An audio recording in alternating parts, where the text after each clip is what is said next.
ગામ ગામના પાણી ભાગ 2 ગંદુ પાણી ચોખ્ખું પાણી। પહેલાના વિડીયોમાં આપણે જોયું કે કેવી રીતે ભીમા જૂથના બાળકોએ ગામડામાં પાણીની સમસ્યાને દૂર કરી। પ્રસ્તાવના આ વિડીયોમાં આપણે જોઈશું કે ગંદુ પાણી પીવાથી આપણને શું શું નુકસાન થાય છે અને ગંદા પાણીથી થતા રોગોથી આપણે કેવી રીતે બચી શકીએ। આજે બિટ્ટુનું બેટ ખૂણામાં એકલું પડ્યું છે કેમ કે આજે બિટ્ટુ રમવા માટે નથી ગયો। બિટ્ટુને ઝાડા અને ઉલટી થઈ રહી છે અને થોડો તાવ પણ છે। શું તમને પણ ક્યારેય ઝાડા ઉલટી થઈ છે? કેમ થઈ હતી? દાદાજી બિટ્ટુની પાસે બેઠે તેનું ધ્યાન રાખવા માટે। આ કેવી રીતે થયું બિટ્ટુ? શું તે બહારનું ખાધું હતું? ના દાદાજી। સમોસા? ના દાદાજી, પકોડી? બિલકુલ નહીં। તો શું બહારનું પાણી પીધું હતું?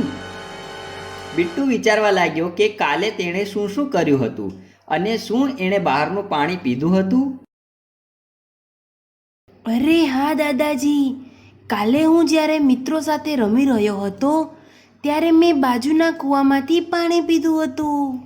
શું તમે પણ ક્યારેય કૂવાનું પાણી પીધું છે? શું તે પાણી ચોખ્ખું હતું?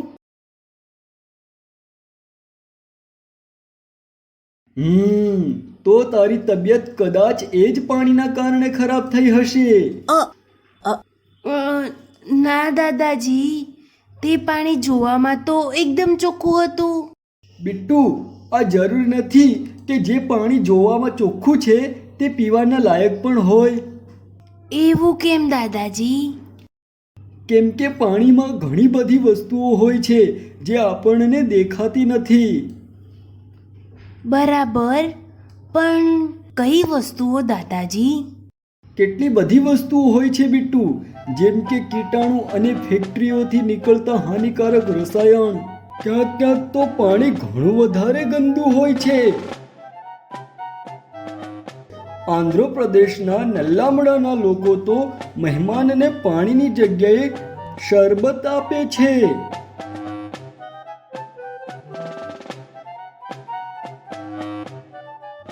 આ તો સારી વાત છે દાદાજી, મને તો કોલ્ડ ડ્રિંક બહુ ભાવે છે। બિટ્ટુ, તે એવું એટલા માટે કરે છે કેમ કે ત્યાં પાણી એટલું ગંદુ છે કે એને પીવાથી તું જરૂરથી બીમાર પડી જઈશ અને તું દરેક વખતે શરબત તો નથી પી શકતો ને। તમને શરબત પીવું ગમે છે? પણ શું વધારે શરબત પીવું સ્વાસ્થ્ય માટે સારું છે?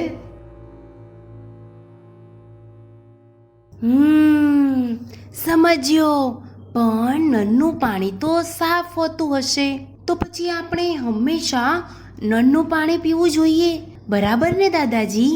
ના બિટ્ટુ, નળનું પાણી દરેક વખતે ચોખ્ખું નથી હોતું। એક વખત મને યાદ છે, પાણીની પાઇપમાં ગટરનું પાણી જતું રહ્યું, જેનાથી ઘણા લોકો બીમાર પડ્યા હતા।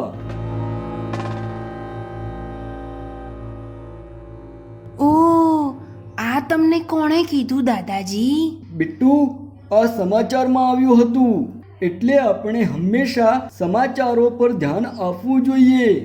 આ સાંભળીને બિટ્ટુ ઊંડા વિચારમાં ડૂબી ગયો। દાદાજી, તો પછી કયું પાણી સૌથી ચોખ્ખું હોય છે? બિટ્ટુ, ઉકાળેલું પાણી સૌથી ચોખ્ખું હોય છે, કેમ કે પાણીને ઉકાળવાથી તેની અંદર જે કીટાણુ હોય છે તે મરી જાય છે।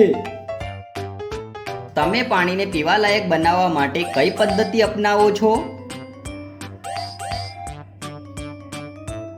તારે તો હવે થોડા દિવસ ઉકાળેલું પાણી જ પીવું જોઈએ, કેમ કે ઝાડા અને ઉલટીના કારણે શરીરમાં ઘણું વધારે પાણી નીકળી જાય છે। હા દાદાજી, અશક્તિ પણ લાગે છે। બિટ્ટુ, હું હમણાં જ તારા માટે ખાંડ અને મીઠાનું પાણી લઈને આવું છું.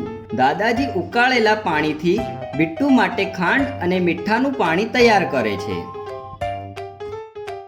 સૌથી પહેલા તે પાણીને ઉકાળે છે. પછી થોડીવાર તેને ઠંડુ કરવા માટે મૂકી દે છે.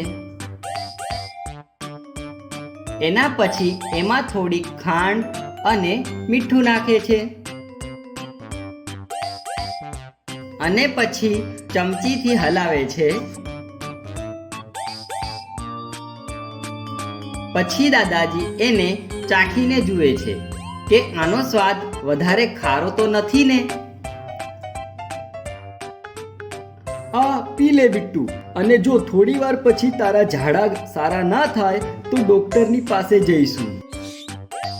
શું તમને અથવા તમારા મિત્રોને આવી કોઈ બીમારી થઈ છે?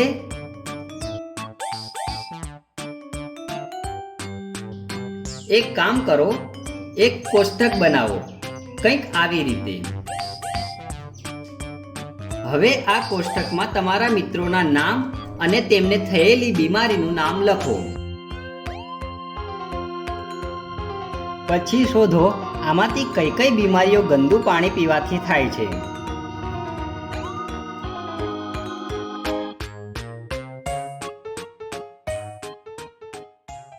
બીજે દિવસે બિટ્ટુની તબિયત પહેલા કરતાં સારી છે. ત્યારે બહારથી અવાજ આવે છે. બિટ્ટુ જલ્દીથી આવી જા, રમવા જઈએ. હા, આવું છું. જોજે બિટ્ટુ, ફરીથી ક્યાંયનું પાણી ના પી લેતો. હા દાદાજી, જ્યાં સુધી મને ખબર ના પડે કે આ પાણી એકદમ ચોખ્ખું છે, હું તેને પીશ નહીં અને મિત્રોને પણ પીવા દઈશ નહીં. આમ પણ હું મારી સાથે ઉકાળેલા પાણીની બોટલ લઈને જઈ રહ્યો છું. ઘણું સારું બિટ્ટુ, પરંતુ આ બોટલ લઈને તું પોતાના જૂના મિત્રોને ભૂલી તો નથી રહ્યો ને? કયો મિત્ર દાદાજી? દાદાજી બિટ્ટુના બેટની તરફ ઈશારો કરે છે. બિટ્ટુ હસે છે અને પછી બેટ ઉઠાવીને નીકળી પડે છે.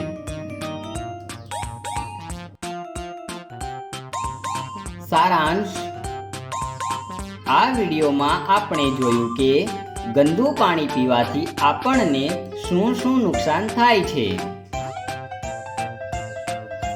અને ગંદા પાણીથી થતી બીમારીઓથી આપણે કેવી રીતે બચી શકીએ.